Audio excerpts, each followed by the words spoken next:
مجھے زندگی میں قدم قدم تیری رضا کی تلاش ہے. مجھے زندگی میں قدم قدم تیری رضا کی تلاش ہے. تیرے عشق میں اے میرے خدا مجھے انتہا کی تلاش ہے. مجھے زندگی میں قدم قدم تیری رضا کی تلاش ہے. تیرے عشق میں اے میرے خدا مجھے انتہا کی تلاش ہے. میں گناہوں میں ہوں گرا ہوا، میں زمین پہ ہوں گرا ہوا. میں گناہوں میں ہوں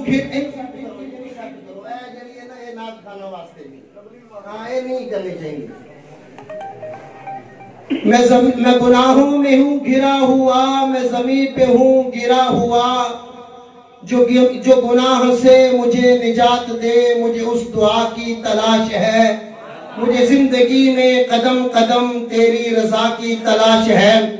میں نے جو کیا وہ برا کیا، میں نے جو کیا وہ برا کیا. میں نے خود ہی خود کو تباہ کیا.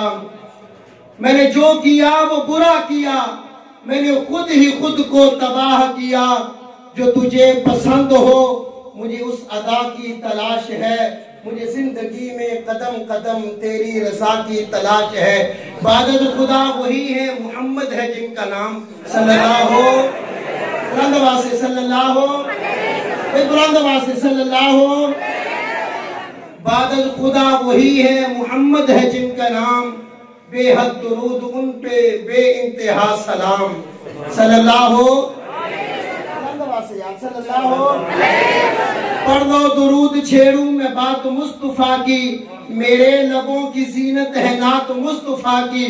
ان کو کیا کہوں میں، عبادت خدا کہوں میں کیا ہوں ان کی عظمت کو بے بہا کہوں میں.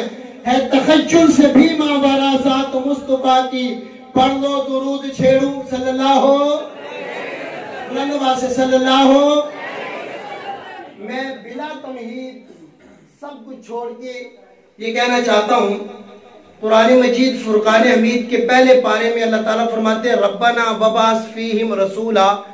اس دعا کو دعائے خلیل کہا جاتا ہے کہ ابراہیم علیہ السلام نے یہ دعا مانگی تھی. اور اس دعا کے اندر اللہ تعالیٰ 4 چیزوں کو ذکر کر رہے ہیں. پہلی بات تو یہ اللہ بتانا چاہتے ہیں کہ میرا محبوب جو آیا ہے خود بخود نہیں آیا بلکہ مانگا گیا ہے.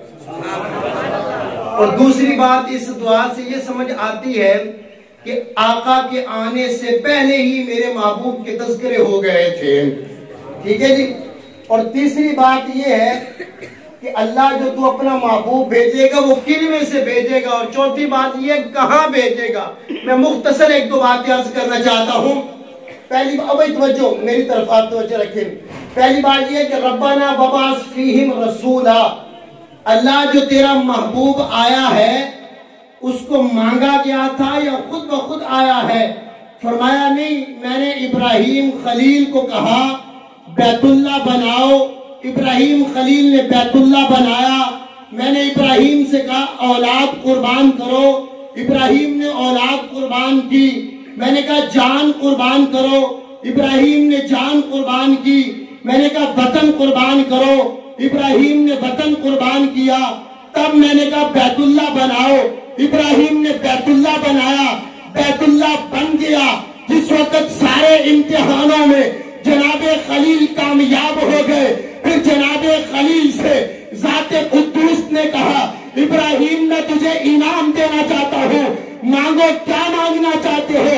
جناب خلیل نے بیت اللہ کی چوکھٹ پکڑ کے کہا ربا اگر تو انعام دینا چاہتا ہے تو پھر میں بھی تجھ سے دستبردہ گزارش کرنا چاہتا ہوں. اگر تو انعام دینا چاہتا ہے جو تو نے آخر الزمان پیغمبر بھیجنا ہے وہ میری اولاد میں سے بھیج. مولا ابراہیم صاحب دنیا کا دستور اور قانون ہے، بچہ جب پیدا ہوتا ہے دوسری بات کر رہا ہوں، بچہ جب پیدا ہوتا ہے پیدا ہونے کے بعد اس کے بارے میں رائے قائم کی جاتی ہے. یہ بڑا ہو کر کے کیا بنے گا بعد میں تذکرے ہوتے ہیں، لیکن میرے آقا ابھی آئے نہیں، آنے سے پہلے میرے محبوب کے تذکرے ہو رہے ہیں. فیصل آزاد صاحب بڑی معذرت کے ساتھ ایک مرتبہ نبی پاک صلی اللہ علیہ وسلم نے حضرت جبرائیل، سمجھ آ رہی میری بات آپ کو؟ آپ تھک تو نہیں گئے؟ ہاں جی، میں حضرت کے لیے تھوڑا سا یہ لوہا گرم کرنا چاہتا ہوں۔ نبی پاک صلی اللہ علیہ وسلم نے پوچھا جبرائیل ڈیٹ آف برتھ کیا ہے، کب پیدا ہوئے؟ فرمایا آقا معلوم نہیں۔ فرمایا کوئی اندازہ؟ فرمایا آقا اندازہ بھی نہیں۔ فرمایا کچھ نہ کچھ تو بتاؤ۔ فرمایا آقا مجھے معلوم نہیں ہے، لیکن میں اتنا اندازہ لگا سکتا ہوں کہ آسمان کے اوپر ایک ستارہ طلوع ہوتا تھا، اور وہ ستارہ جو ہے 70,000 سال بعد طلوع ہوتا تھا، اور جب وہ طلوع ہوتا تو سارے بارگاہان قدسی جو ہے اس کو دیکھنے کے لیے ترستے تھے۔ اور میں نے وہ جو ستارہ طلوع ہوتا تھا نا 70,000 سال بعد، تو میں نے اس کے اندر ایک نور نکلتا تھا، میں نے اس ستارے کو 72,000 مرتبہ دیکھا۔ 70,000 سال بعد وہ طلوع ہوتا تھا، اور میں نے اس کو 72,000 مرتبہ دیکھا ہے، اس ستارے میں سے جو نور نکلتا تھا۔ تو میرے محبوب نے فرمایا جبریل وہ میرا ہی نور تھا۔ مولانا عبدالعزیز ہزاروی رحمۃ اللہ علیہ اپنی کتاب سیرت مصطفیٰ میں لکھتے ہیں اللہ نے مشک، زعفران، کافور، گل سنبل، مائے معین، سلسبیل، شراب تسنیم، ان تمام چیزوں کو ملا کے میرے محمد کا نور تیار کیا۔ پھر تیار کرنے کے بعد رب نے جناب آدم کی پیشانی میں رکھا۔ ایک دن جناب آدم کہنے لگے اللہ میری پیشانی سے باریک سی لکیر حرکت کرتی، یہ کیا ہے؟ فرمایا یہ ایک نور محمدی ہے جو تیری اولاد میں سے آئے گا، اور میں نے تیری پیشانی میں رکھ دیا ہے۔ میں کہنا یہ چاہتا ہوں ابھی آ کر آئے نہیں ہیں، لیکن آنے سے پہلے تذکرے بہرحال میں زیادہ دیر نہیں حائل ہونا چاہتا۔ حضرت میں آخری بات کرنا چاہتا ہوں، آپ نے میری توجہ اس طرف کر دی تھی، میں آخری بات کہنا چاہتا ہوں۔ علم نشرح اللہ کا صدرک، باقی ساریاں گلاں ادھار۔ اللہ فرماندے نے سونیا اسی تیرا سینہ کھول دیتا ہے۔ اللہ کس واسطے کھولیا؟ فرمایا علم واسطے تے حلم واسطے۔ علم کیے؟ فرمایا علم کیا ہے؟ علم یہ ہے جناب آدم تا عیسیٰ جتنے رسول پیغمبر آئے اور اللہ نے ان کو جو علوم دیا وہ سارے کا سارا خلاصہ اللہ نے تورات انجیل زبور میں رکھ دیا، اور تورات انجیل زبور کا خلاصہ اللہ نے قرآن میں رکھ دیا۔ فرمایا محبوب ہم نے آپ کے لیے یعنی قرآن کے لیے آپ کا سینہ کھول دیا، ہم نے یہ علم ہے۔ اور حلم کیا ہے؟ حلم آخری بات بھائی، حلم کیا ہے؟ حلم یہود کے ایک عالم تھے، کہنے لگے میں نے تورات انجیل زبور میں ساری اللہ کے نبی کی صفات پڑھی ہیں، لیکن آپ کا جو حلم والی صفت ہے مجھے سمجھ نہیں آئی۔ تو کہتے ہیں ایک دن ایسے سمجھ آئی کہ کسی آدمی نے نبی پاک صلی اللہ علیہ وسلم سے، توجہ بھائی، نبی پاک صلی اللہ علیہ وسلم سے معاملہ کر لیا، قرض دے دیا، ادھار دے دیا۔ ابھی تاریخ کل والی تھی، پہلے دن آ کر کے کہتا ہے محبوب پتہ ہے نا کل آپ نے ادھار میرا واپس کرنا ہے قرض۔ فرمایا مجھے معلوم ہے۔ فرمایا تم عجیب عجیب باتیں کرنے لگا، تم قریشی لوگ جو عرب والے جو ایسے کرتے ہو ایسے کرتے ہو، سختی سے باتیں کر رہا ہے۔ تو میرے محبوب نے کہا بڑے حلم کے ساتھ، حوصلے کے ساتھ، بردباری کے ساتھ، میرے محبوب نے کہا بھائی ابھی تو تاریخ کل والی ہے، تو پہلے ہی آگے باتیں کر رہا ہے۔ بڑے آرام کے ساتھ میرے محبوب نے برداشت کیا۔ تو وہاں پہ ایک جلالی طبیعت کا بابا بیٹھا ہوا تھا، سمجھ گئے ہو؟ نہیں سمجھے؟ نہیں سمجھے؟ حضرت نے میری توجہ اس طرف کر دی تھی، ایک بابا جلالی طبیعت کے بیٹھا ہو، کون؟ بولو بولو بولو بولو، عمر والے بولو، بلند آواز سے کون بیٹھے تھے؟ دار ارقم میں اصحاب کہنے لگے، اللہ کے نبی کو قتل کرنے کے لیے نعوذ باللہ حضرت عمر جا رہے تھے، صحابہ دار ارقم میں بیٹھے تھے۔ دار ارقم میں اصحاب کہنے لگے دیکھو تلوار لے کے عمر آ گیا، لے جا بپرا ہوا، بدلے تیور دیے، آج محفل میں وہ ایک بشر آ گیا۔ سارے اصحاب اتنے پریشان تھے، ابن خطاب کیسے ادھر آ گیا؟ حاطف غیب سے صدا آ گئی، مصطفیٰ کی دعا کا ثمر آ گیا۔ ارے اس طرف نعرہ تکبیر لگنے لگا، دشمنوں کے ہاں ماتم بپا ہونے لگا۔ ابن ہشام بھی رو رو کے کہنے لگا میں نے سوچا تھا کیا اور کیا ہو گیا، میں نے سوچا تھا کیا اور کیا ہو گیا۔ دین احمد کو بلبلا مل گیا، دین احمد کو بلبلا مل گیا، رب کی نصرت کا وعدہ وفا ہو گیا، عرش والے بھی خوشیاں منانے لگے۔ آج راضی حبیب خدا ہو گیا، دشمنوں کے ہاں شام غریبہ ہوئی، کفر سارا پریشان ہونے لگا، روشنی تھم گئی دار ابو جہل کی، روشنی تھم گئی دار ابو جہل کی، اس کا آنگن بھی ویران ہونے لگا۔ انتخاب محمد کی کیا بات ہے،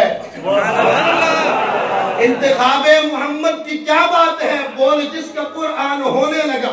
حضرت جنازہ پڑھا ہوا تھا، جنازہ پڑھا ہوا تھا، اللہ کے نبی آگے جنازہ پڑھانے کے لیے، یہ بابا پھر آگے آ گیا، آقا یہ منافق ہے، آقا یہ منافق ہے، پڑھ دیا پڑھا دیا، اٹھا دیا گیا۔ بعد میں رب نے جبریل کو بھیجا، وَلَا تُصَلِّ عَلَىٰ أَحَدٍ مِّنْهُمْ مَاتَ أَبَدًا وَلَا تَقُمْ عَلَىٰ قَبْرِهِ۔ محبوب عمر نے جو کہا ہے نا، آپ نے آج کے بعد اسی کے اوپر عمل کرنا ہے۔ عمر نے جو کہا ہے آپ نے آج کے بعد اسی کے اوپر عمل کرنا ہے، نہ ان بے ایمانوں کی نماز جنازہ پڑھانی ہے اور نہ ان کی قبروں پہ کھڑے ہونا ہے۔ تو بھائی عمر سویا کہاں پہ ہے؟ توجہ، عمر سویا کہاں پہ ہے؟ اللہ عمر کو آقا کے ساتھ سلا دیا، فرمایا یہ غیرت مند ہے۔ توجہ بھائی، اللہ عمر کو آقا کے ساتھ سلا دیا، فرمایا یہ غیرت مند ہے۔ آقا پھر کیا ہوا؟ فرمایا نبی کے روزے میں نبی کے ساتھ عمر کو اس لیے سلایا ہے، عمر غیرت مند ہے تاکہ کوئی بے غیرت نہ آ جائے یہاں پہ۔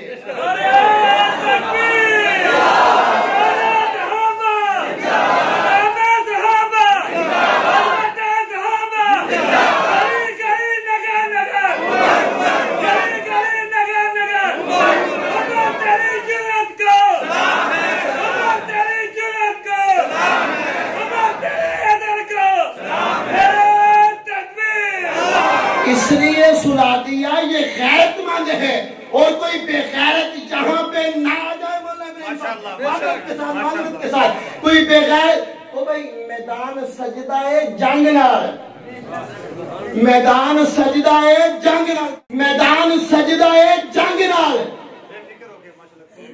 پہچان ملنگ دیے بھنگ نال، میدان سجدہ جنگ نال پہچان ملنگ دیے بھنگ نال۔ حق بیانی تو میں روک نہیں سکتا، حق بیانی تو میں روک نہیں سکتا، میرا